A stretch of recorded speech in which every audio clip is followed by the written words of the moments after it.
tuition money and gave it to them? Do you really think I'm nothing to you, Dad? Kola, you have got it wrong, son. Son, why are you looking at me like I'm your enemy? Because of you, my future has been taken away. What's going on in Adewale's house? Everything I've done has been to keep this family from falling apart. What family?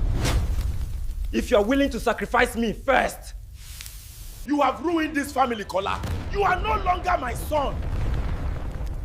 Everything didn't begin that afternoon when Kola overheard the secret that shattered his entire world. It began long before that, quietly, slowly, like a tiny crack on a rooftop. A crack everyone ignores, except the child who sleeps right beneath it. When Adewale remarried, the women in the neighborhood patted his shoulder, teasing, "A man shouldn't live alone for too long." Remy stepped into the house with a soft smile, a voice smooth as silk, and 2 children of her own, polite, clever, and skilled at winning everyone's affection. At first, Kola tried to accept it. He even helped carry their luggage inside. But soon, the house changed. The changes crept into every corner, slow and persistent, like termites eating away at the foundation. Remy's children had new shoes, shiny sneakers Kola had only ever seen on cheap roadside magazine covers. "They need to look proper for school," Remy said, smiling sweetly, though her eyes were sharp as a blade. A week later, they were enrolled in a private school, crisp uniforms, new backpacks, folded lunch money. Meanwhile, Kola still walked nearly an hour to a rundown public school where half the chairs were broken and chalk was rationed like gold. Then came the bedroom. The tiny room where Kola had slept since childhood, bare walls, a rickety metal bed, a dog-eared poster of a Nigerian footballer. Not much, but it was his world. And the last place that still held the scent of his late mother on an old scarf by the window. One evening after school, Kola returned home to find his mattress propped up in the hallway. Inside, boxes were being stacked. Remy stood in the middle of the room, dusting off her hands, smiling as if everything was perfectly normal. "We need space for the kids," she said lightly. "Kola can sleep in the living room," as if it meant nothing. As if nothing was being taken away. As if she wasn't erasing the last piece of his mother. Adewale glanced up for a moment and then went back to fixing a broken cabinet leg. He mumbled, "Yeah, that's fine," without noticing his son standing there, his heart tearing apart quietly. No one saw Kola's hand clutch his backpack strap until his knuckles turned white. No one saw the thin thread of hurt turning to jealousy, turning to resentment, slowly tightening around his chest. Night after night, Kola slept on the old sofa in the living room, listening to the laughter of Remy's children echoing from what used to be his room. Listening to Remy tell them bedtime stories. Listening to his father's footsteps pass by without stopping. He swallowed it down, pretended it didn't hurt.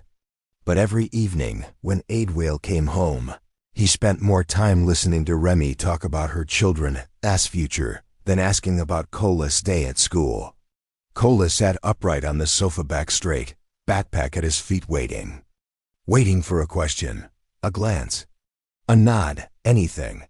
But the man who once sat under the dim lamp fixing Kola's shoes, who once held his hand and taught him math, now barely looked at him. The silence between them thickened heavy like a sky before a storm. Kola's mother had once been the warmth of the house. A woman whose laughter made even a harsh life feel lighter.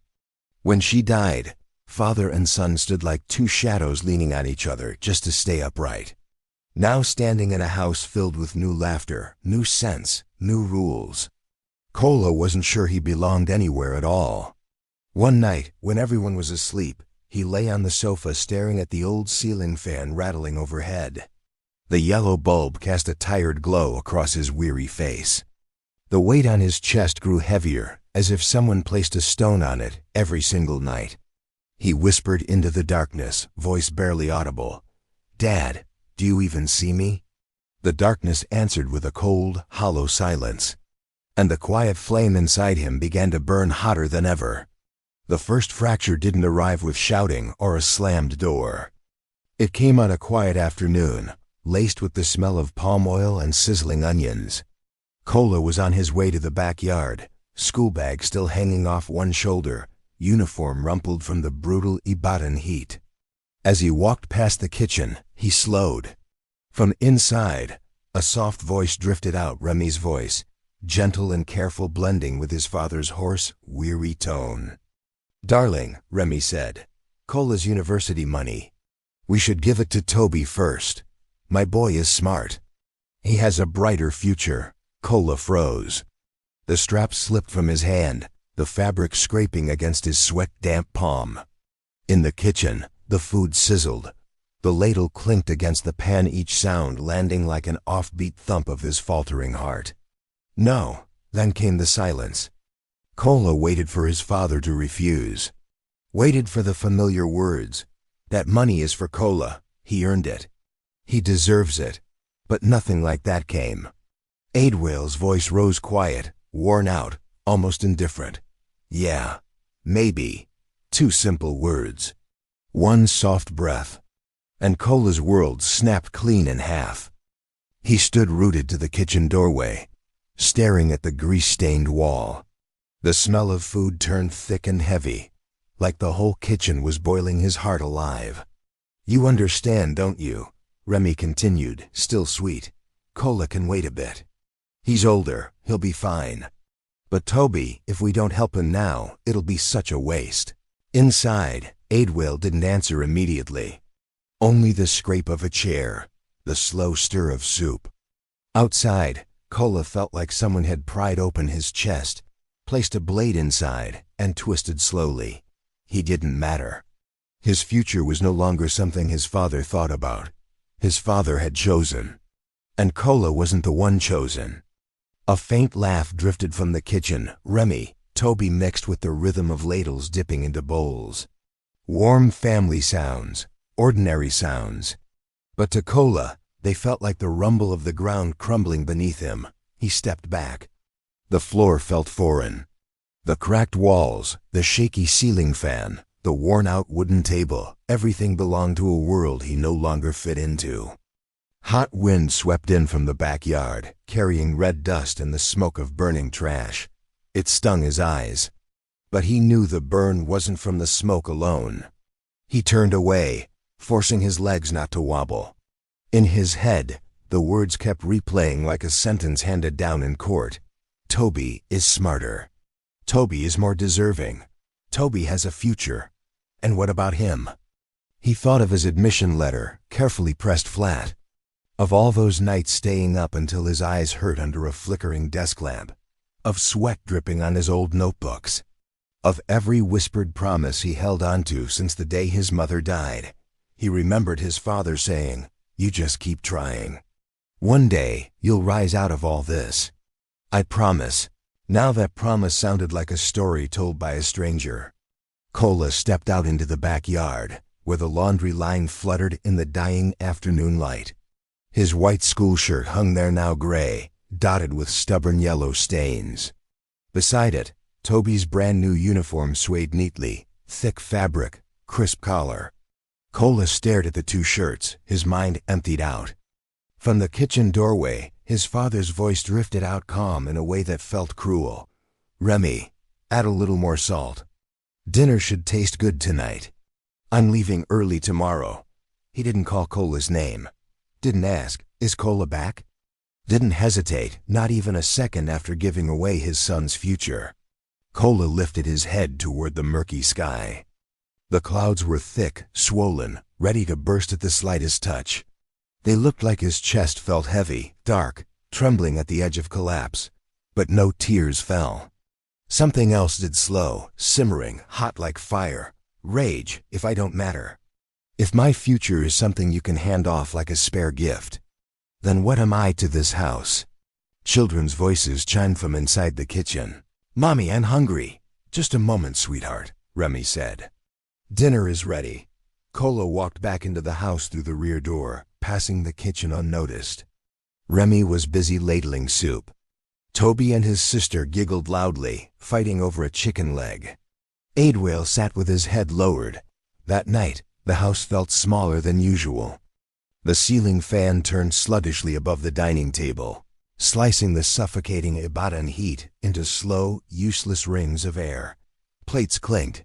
Spoons scraped the bottoms of bowls. Steam from the palm oil soup curled upward, mixing with the smell of sweat, street dust, and something else no one wanted to name. Kola barely ate. He sat stiff at the end of the long bench, eyes glued to his plate as if the yellow mound of EB on it could answer the questions burning through his head. Toby joked about something that happened at school. His little sister giggled. Remy smiled, ladling more soup into their bowls, sometimes resting her hand on Adewale's arm as she talked. No one seemed to notice Kola's jaw clenched so tight his teeth ached, or maybe they noticed and chose to ignore it. "Eat," Adewale said at last, still not looking him in the eye. "You've got a lot to do tomorrow." Kola let out a laugh, a short, dry sound, like spitting out a mouthful of nails. "Tomorrow? He's talking to me about." "Tomorrow?" The chair screeched across the tile as Kola shoved it back. He stood, fists curling at his sides, eyes blazing. "Dad." At first his voice was just a low growl, trembling. "Explain it." The crowded room went cemetery quiet. Remy's hand froze in midair. Toby turned to stone with a half-lifted piece of meat on his spoon. Only the ceiling fan kept clacking overhead, like a clock counting down to something terrible. Adewale looked up slowly, eyes drained. "Kola, not now." "Not now?" Kola cut in, his voice cracking. "Then when? When I've already lost my chance to go to school? When Toby graduates on money that was supposed to be mine?" Remy shifted, about to say something. "Kola, don't be like that." "Shut up," Kola roared, snapping his head toward her, eyes bloodshot. "This is between me and my father." The air itself seemed to harden. Adewale rose to his feet. For a split second, anger flashed across his face, but it vanished just as quickly, swallowed by years of exhaustion. "You don't talk to an elder like that," he said, voice low, trying to stay calm. "I haven't abandoned you. It's just, things are hard right now. I'll take care of you later." "Later?" Kola repeated, a harsh, joyless laugh bursting out. "Later? When?" "When you're done raising your new family." The words "new family" hit the table like a slab of stone, heavy, sharp, impossible to take back. Remy's face went pale. The kids dropped their gaze, the whispers and giggles from a moment ago vanishing as if they'd never existed. Even the fly buzzing around the soup bowl seemed to disappear. "What did you just say?" Adewale ground out. "I said I'm right."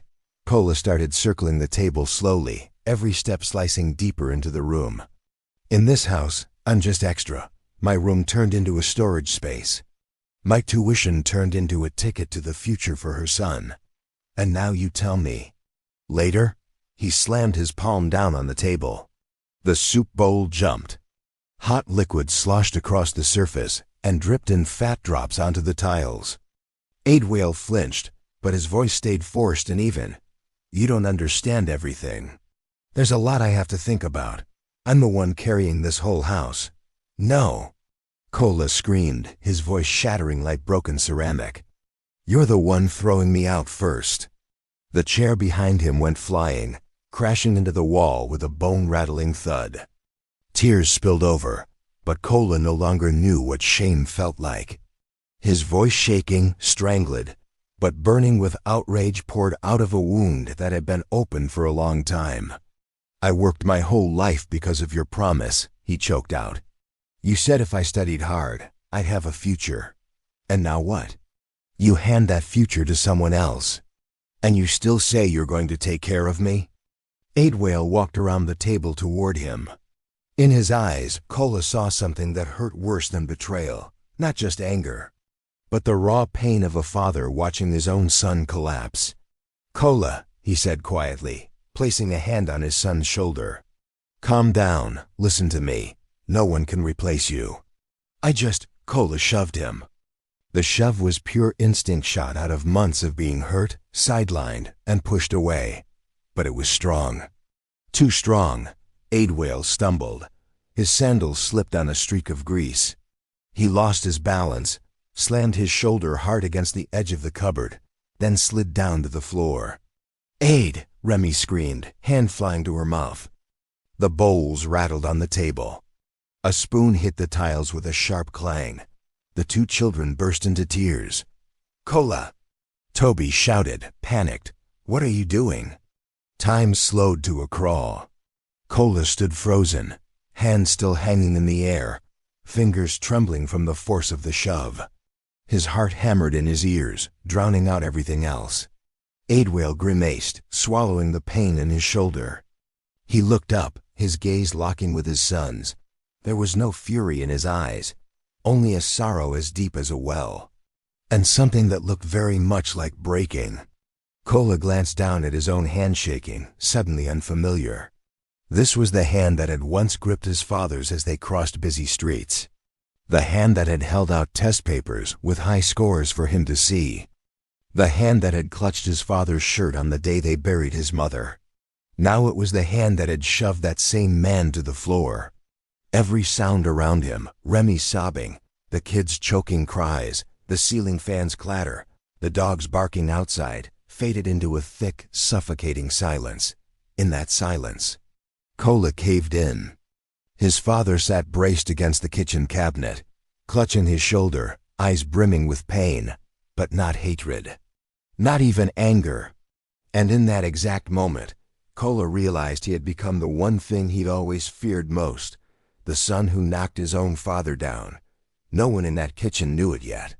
But that fall was going to echo through all of their lives for a very long time. The kitchen had become too quiet. The kind of quiet that doesn't soothe. The kind that rings in your ears and tilts the whole world off balance. Kola stared at his hand. The same hand that had shoved his father, the only father he had left. The man who had buried his wife and raised a child while trying not to drown in his own grief. And now that man was sitting on the cold tile floor, one hand pressed against a shoulder already darkening with bruises, looking up at Kola with eyes that held no anger, only heartbreak. Adewale's voice came out rough soft but cracked in all the places no one ever hears. "You think I don't love you?" The question didn't hit like a slap. It slid in like a thin blade, silent, precise, slicing straight into the softest part of Kola's chest. His lips trembled, his throat tightened. His knees nearly gave out. He tried to speak, but all that left him was a ragged breath, the sound of someone who had spent years feeling invisible, unheard, lost inside his own home. And then Kola broke. Not with a whimper, not with quiet tears, but the way a hollow tree collapses long before the storm even arrives. A scream ripped out of him raw, guttural, tearing through the room. A scream carrying every night spent on the living room couch, every pair of new shoes bought for someone else, every promise his father had whispered and never kept.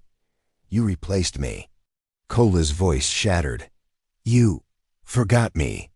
Adewale flinched clearly, not from the pain in his shoulder, not from fear, but because those words struck the place he had buried deepest, the part that blamed himself during sleepless nights, the part that knew he'd let his boy grow up beside emptiness, the part that understood he'd lost his wife too soon and never learned how to be both mother and father at once, the part terrified that one day his son would look at him and finally see the truth, a man who tried his hardest and still failed.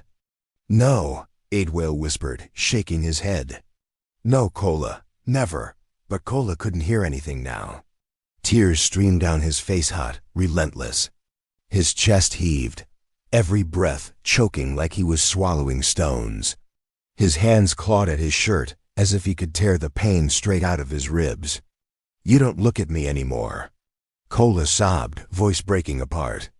"You look at them. You take care of them. You only remember me when you need someone to clean the house or watch the kids." Adewale's face twisted, not in rage, but in agony. "Kola, stop." He whispered. But Kola couldn't. He couldn't. Years of hurt were spilling out like a dam bursting. When Mom died, Kola choked out, voice strangled. You said it was just the two of us. You said I was your hope. Then why? He slammed a fist against his chest, as if trying to tear out his own heart. Why did you leave me? Adewale pushed one hand against the floor, trying to stand. But his shoulder throbbed, his legs trembled, and old exhaustion dragged at every movement. He reached out, a trembling hand toward the boy breaking in front of him. I didn't leave you. His voice splintered like dry wood. I just didn't want you to see me weak. I thought you were stronger than me, I thought. You could handle more. Kola let out a laugh, a twisted, broken, bitter laugh. Strong? He looked straight at his father, eyes blazing red with tears. You think I'm strong because I'm quiet, but the truth is, I'm quiet because I'm scared. Adewale froze. Scared of what, Kola? His voice was barely a whisper. Scared you don't need me anymore. Kola said, each word dropping heavy onto the floor. Scared that one day you won't remember who I am. Scared of being replaced. Adewale shut his eyes, just for a second. But inside that second lived an entire lifetime, the mistakes, the silences, the nights he stood outside the living room, hearing Kola shift on the couch, too afraid to knock and ask if he was okay. Kola, he said softly, opening his eyes to meet his son's. I'm sorry. 2 small words. But for Kola, they cracked the sky open. Adewale went on, voice trembling. I'm not good with words. I'm not as strong as I used to be. But I have never stopped loving you. Sometimes I don't know how to love you the right way. Kola collapsed. His legs gave out completely. He dropped to the cold tile floor, palms pressed to the ground, head hanging low as tears streamed down his face. It hurts, he sobbed. It hurts so much, Dad. Adewale sank down too.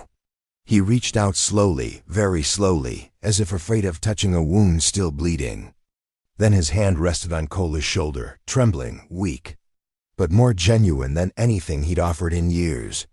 In that cramped kitchen, with the son's choking cries, the father's heavy breaths, and the ceiling fan turning like the tired heartbeat of the house, father and son held onto each other, shaking, broken, undone. But for the first time in years, they breathed in the same rhythm. And in the ruins of their anger, something small and fragile began to glow. Hope that maybe, just maybe, this wound still had a chance to heal. The shouting had brought the neighbors before anyone could stop it. Doors along the narrow alley swung open. Flip-flops slapped against hard-packed earth.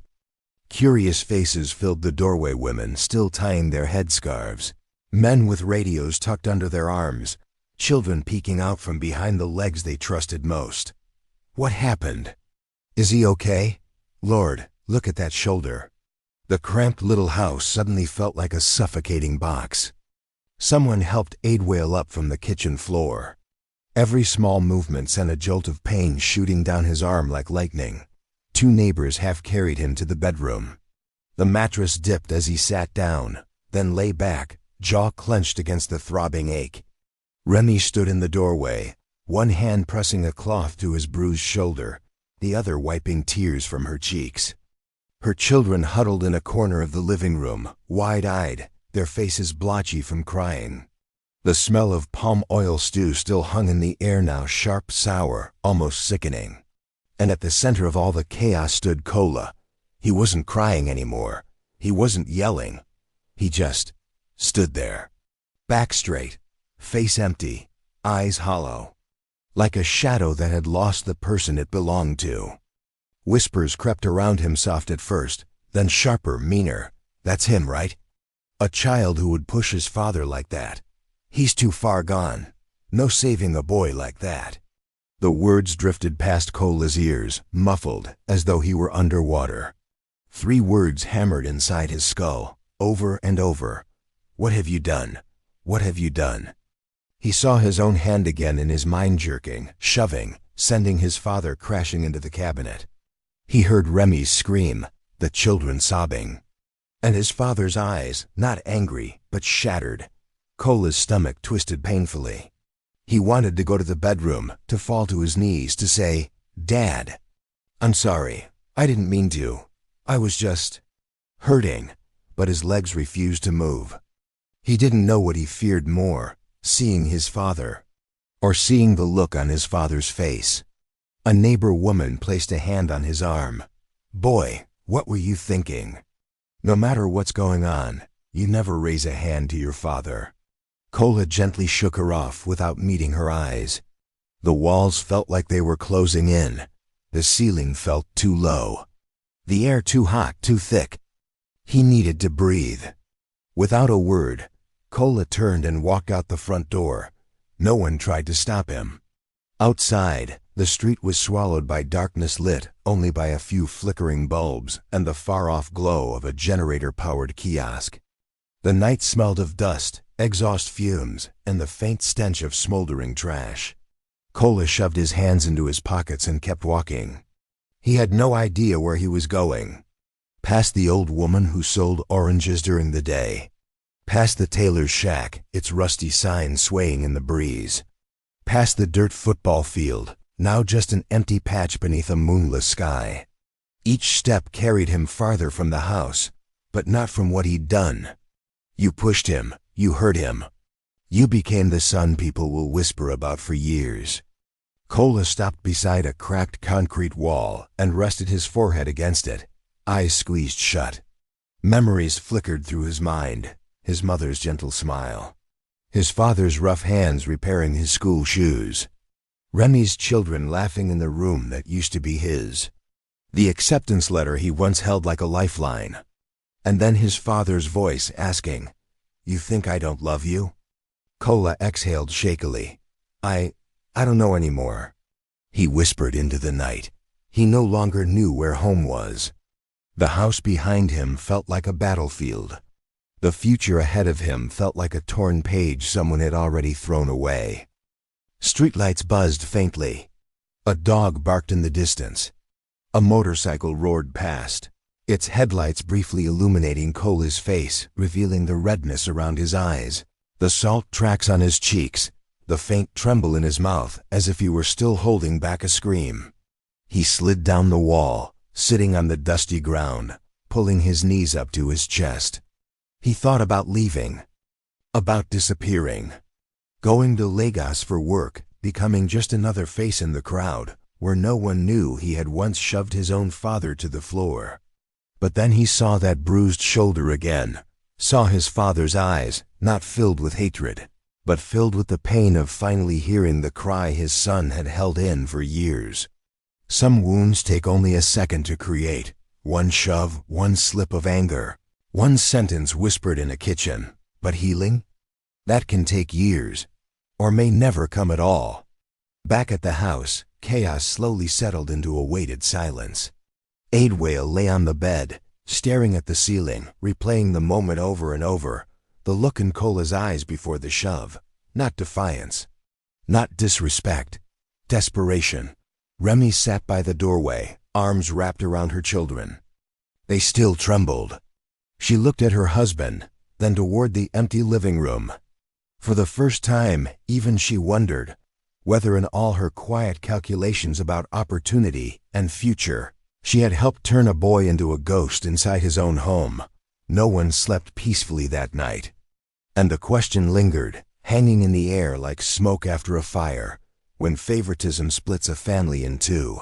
When one child is lifted and another is left in the shadows, does anyone truly win? Or are there only wounds, unseen, unspoken, buried deep in every heart involved? The father who believed sacrifice meant silence. The stepmother who thought she was fighting for her children's future.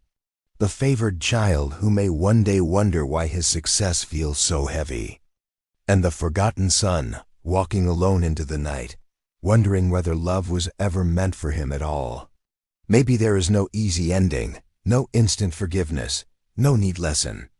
Just a crack running straight through the center of a family, and no one can say when or if it will ever heal.